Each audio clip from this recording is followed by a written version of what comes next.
नमस्कार, अभिवादन। मैं हूँ रमाशंकर राय आपके समक्ष। आज 21 अगस्त 2026 है।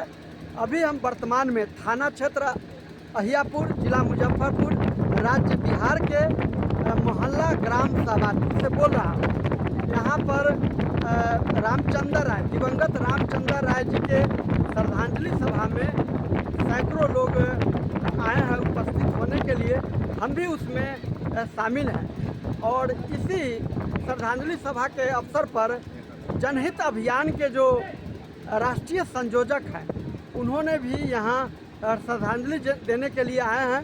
इस सभा में जो है बालकनाथ साहनी जी भी उपस्थित हैं।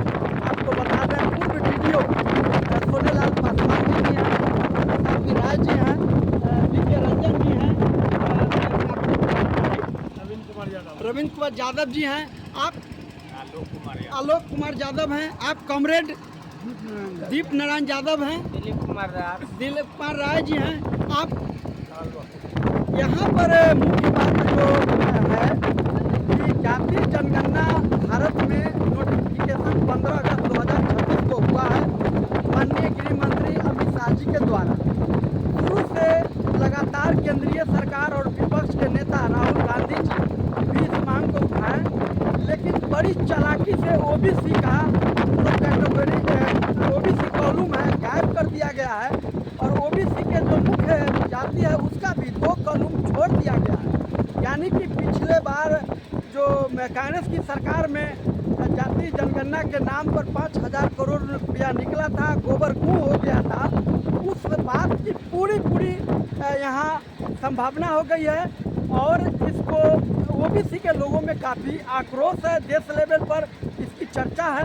राजनारायण जी आए हैं तो ओबीसी के जो लोग हैं और इस अनुसूचित जाति के जो लोग हैं इस बात पर अपना आक्रोश जताते हुए इनसे विरोध प्रकट करने के लिए चर्चा कर रहे हैं। आप देख सकते हैं चर्चा में सब लोग घेरे हुए भी हैं और बड़ी तार्किक रूप से लोग इसमें बातों को रख रहे हैं।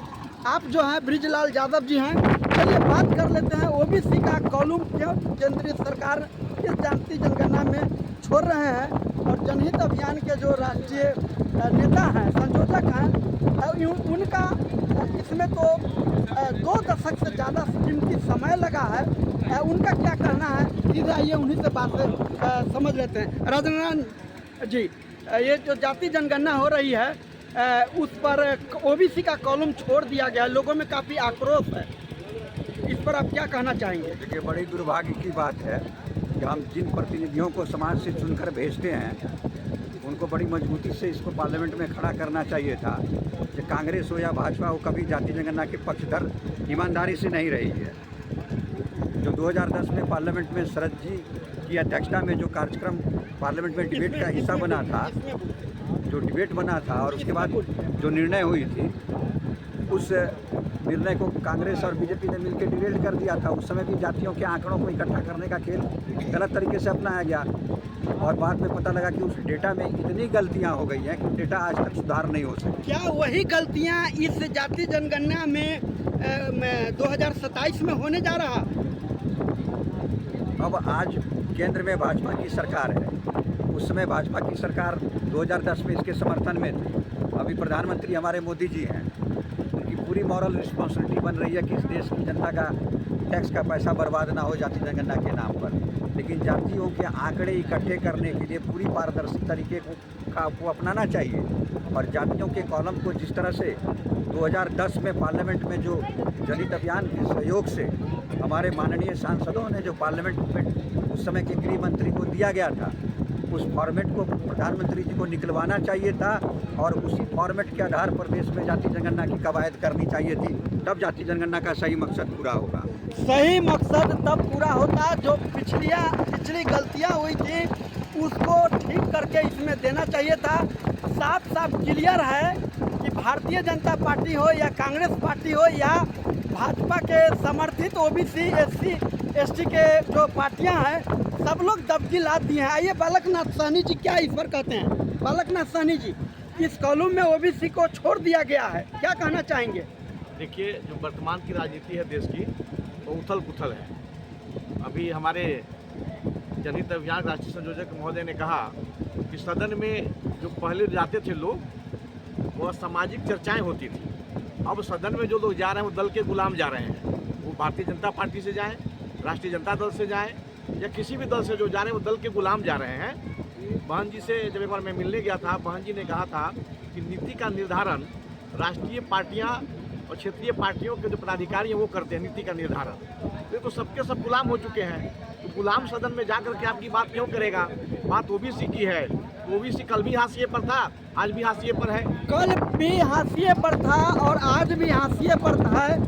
बिहार राज्य में जो जाति आधारित जनगणना हुआ था उसमें ओबीसी का 63% आबादी निकल के आया। लेकिन आप जान लीजिए जो केंद्र सरकार जाति जनगणना कराने जा रही है उसमें ओबीसी का इस तरह से कोई 63% का आंकड़ा नहीं आएगा। SC/ST का बिहार में जो 2023 की जनगणना में लगभग 21% से अधिक यानी 22% के करीब में आया था, वो इसमें आ जाएगा। उनका तो आरक्षण 16 से अब 22 पर चला जाएगा। लेकिन ओबीसी का केंद्रीय स्तर पर ये बिहार एकमात्र नमूना है किस तरह से पलीता लगाया जा रहा है ओबीसी के अधिकार को। आप पश्चिम बंगाल में देखे होंगे कि सरकार की पहली कैबिनेट में 17% ओबीसी आरक्षण को 12% कर दिया गया। ये है भाजपा का टेलर कास्टिंग, जो पहली कैबिनेट में 5% घटा दिया, जहां होना चाहिए था 27 उसको कर दिया गया फिर से 12। तो ये इस तरह से चर्चाएं चल रही है। मेरे RSR लाइव पर जितने भी दर्शक हैं उनके बीच ये सारी बात जा रही है।